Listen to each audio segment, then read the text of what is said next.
News. నేను మీ శోభ.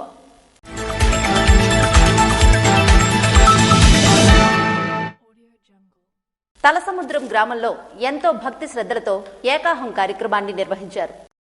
శ్రీకాకుళం జిల్లా నరసనపేట మండలం తలసముద్రం గ్రామంలో కార్తీక మాసం సందర్భంగా అర్ధ ఏకాహం 12 గంటలు నిర్వహించారు. ఆధ్యాత్మిక భక్తి గీతాలతో దాదాపు 10 ఊర్లలో ఉన్న భజన బృందాలు శనివారం నుండి ఆదివారం వరకు భజన కార్యక్రమాన్ని నిర్వహించారు. ఈ కార్యక్రమంలో నారాయణరావు, ఆర్గనైజర్ గోవింద, జమ్మల త్రినాథం, అప్పన్న తదితరులు పాల్గొన్నారు.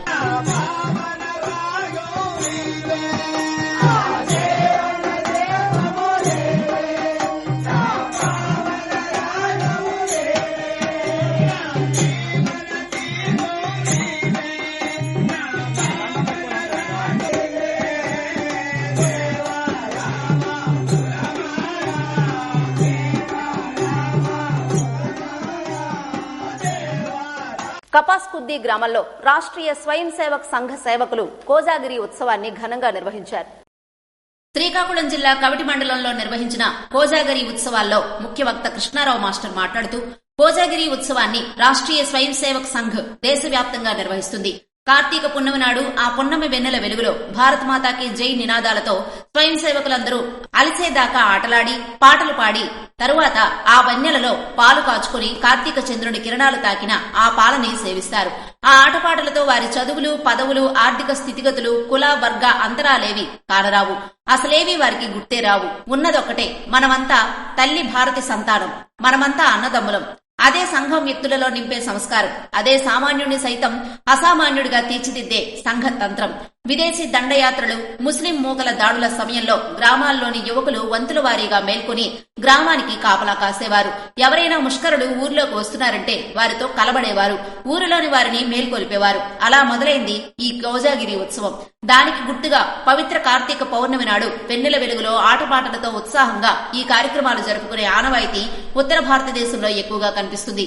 కార్తీక పౌర్ణమి నాడు వెన్నెల వెలుగులో పాలుని కాచుకొని సేవిస్తే చంద్రుని కిరణాలు తాకిన ఆ పాలు కారణంగా దివ్యమైన శక్తి, తేజస్సు లభిస్తాయనేది ఒక విశ్వాసం. సమాజ రక్షణ కోసం అందరూ జాగరూకులై ఉండాలన్న సందేశాన్ని ఇస్తుంది ఈ కోజాగిరి ఉత్సవం. కార్యక్రమంలో గ్రామ పెద్దలు, స్వయం సేవకులు పెద్ద సంఖ్యలో పాల్గొన్నారు. నరసనపేటలో నిర్వహించిన సహస్ర సుందరకాండ పారాయణం భక్తులను ఎంతగానో ఆకట్టుకుంది. శ్రీకాకుళం జిల్లా నరసనపేట మండల కేంద్రం స్థానిక పంచాయతీ కార్యాలయ ఆవరణలో శ్రీ లక్ష్మీ నరసింహ కోలాట బృందం ఆధ్వర్యనందు సహస్ర సుందరకాండ పారాయణాన్ని శనివారం నిర్వహించారు. వెంకటేశ్వర దేవస్థానం ఆస్థాన పండితుడు మరియు విశ్వ హిందూ పరిషత్ వారి ఆధ్వర్యంలో నిర్వహించిన ఈ కార్యక్రమానికి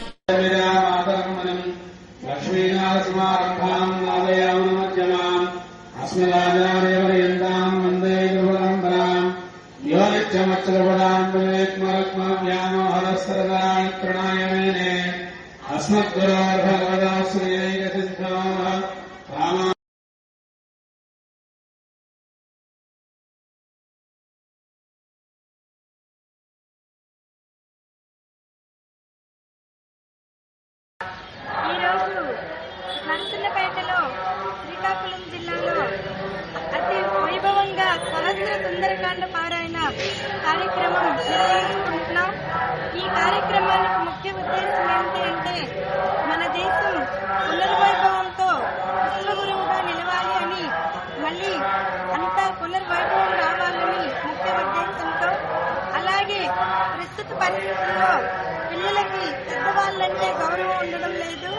అలాగే స్త్రీ హత్యలు, పిల్లల మీద అఘాయిత్యాలు ఇలాంటివన్నీ ఎక్కువ అవుతున్నాయి.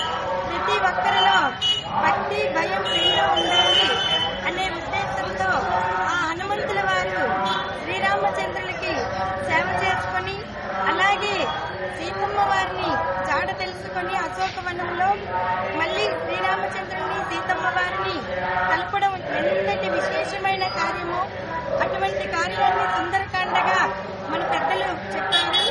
దానిని మన ప్రజలందరూ చదివి ప్రతి కార్యాన్ని విశేషంగా వాళ్ళు సఫలం పొందాలని, వాళ్ళు చేసే ప్రతి పనిలో జయం పొందాలని ఈ సుందరకాండ పారాయణని మన గురువు గారు, స్వామీజీలు, మన వేద పండితులు ఆశీర్వాదం మేరకు, వాళ్ళు ఇచ్చిన సూచనల మేరకు మా శ్రీ లక్ష్మీ నరసింహ కోలాట బృందంలో చేసుకుంటున్నాం.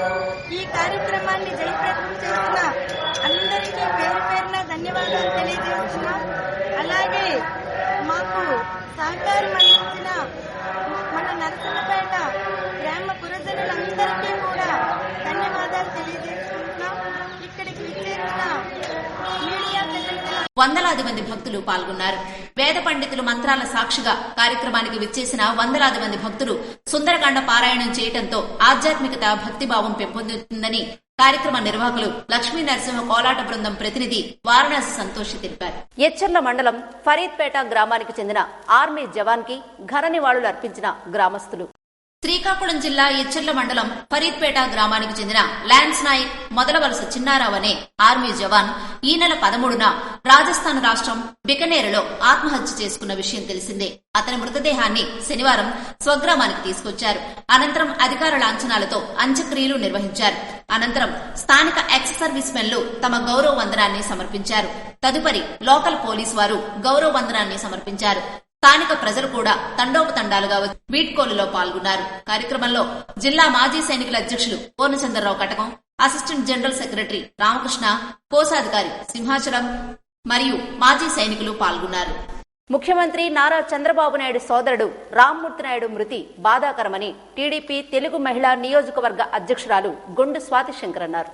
రాష్ట్ర ముఖ్యమంత్రి నారా చంద్రబాబు నాయుడు సోదరుడు రామ్మూర్తి నాయుడు మృతి బాధాకరమని టీడీపీ తెలుగు మహిళా నియోజకవర్గ అధ్యక్షురాలు గొండు స్వాతి శంకర్ పేర్కొన్నారు. శ్రీకాకుళం నగరంలోని విశాఖ ఏ కాలనీలో ఎమ్మెల్యే కార్యాలయం నందు ఆదివారం ఆయన చిత్రపటానికి పూలమాలలు వేసి గొండు స్వాతి శంకర్ నివాళులర్పించారు. ఈ సందర్భంగా మాట్లాడుతూ కాణిపాకం వినాయక ఆలయం నేడు ఈ స్థాయిలో ప్రాచుర్యంతో పాటు అభివృద్ధి చెందడానికి బీజం వేసింది రామ్మూర్తి నాయుడేనని చెప్పారు. చంద్రగిరి ఎమ్మెల్యేగా ఆయన 1994-99 మధ్య ఈ ఆలయ అభివృద్ధికి విశేషంగా కృషి చేశారని వివరించారు. ఆలయ విస్తరణకు మాస్టర్ ప్లాన్ స్వయంగా రూపొందించారని, రైతులను ఒప్పించి వారి భూములను సేకరించి ఆలయాన్ని విశాలంగా విస్తరింపజేశారని తెలిపారు.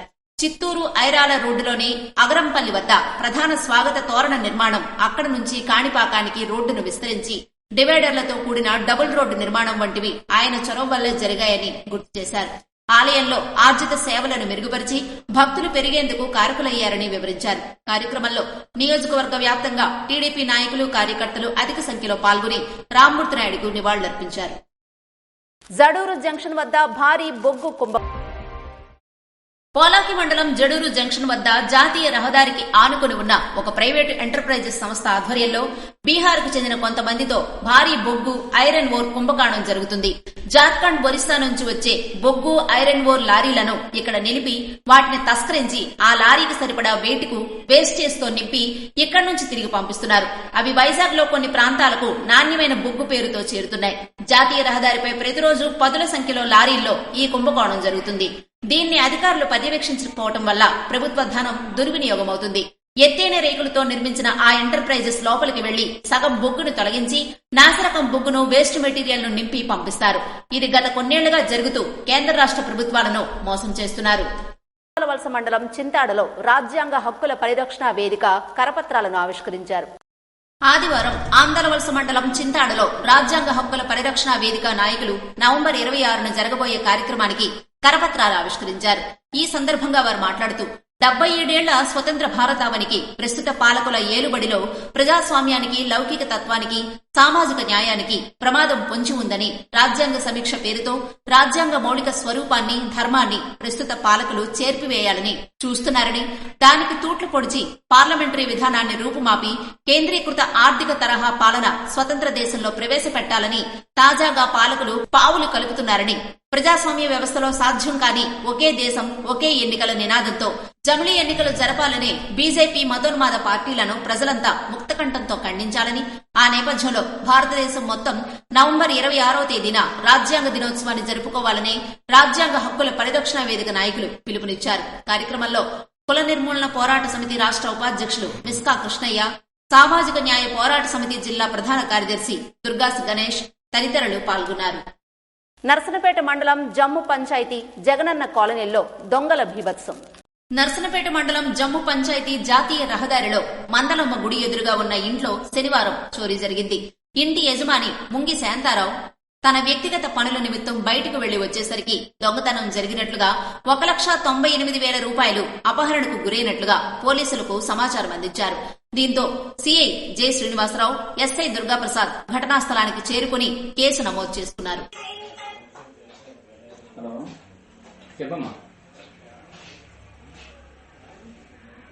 గోల్డ్ గట్టి ఏం తీయలేదమ్మా, అన్నీ ఉన్నాయి. క్యాష్ పట్టుకెళ్ళిపోయారు. ఆ పుస్తకాలు మీ సర్టిఫికేట్లు, ల్యాండ్ కాగితాలు అన్ని జడిస్తారు బయట.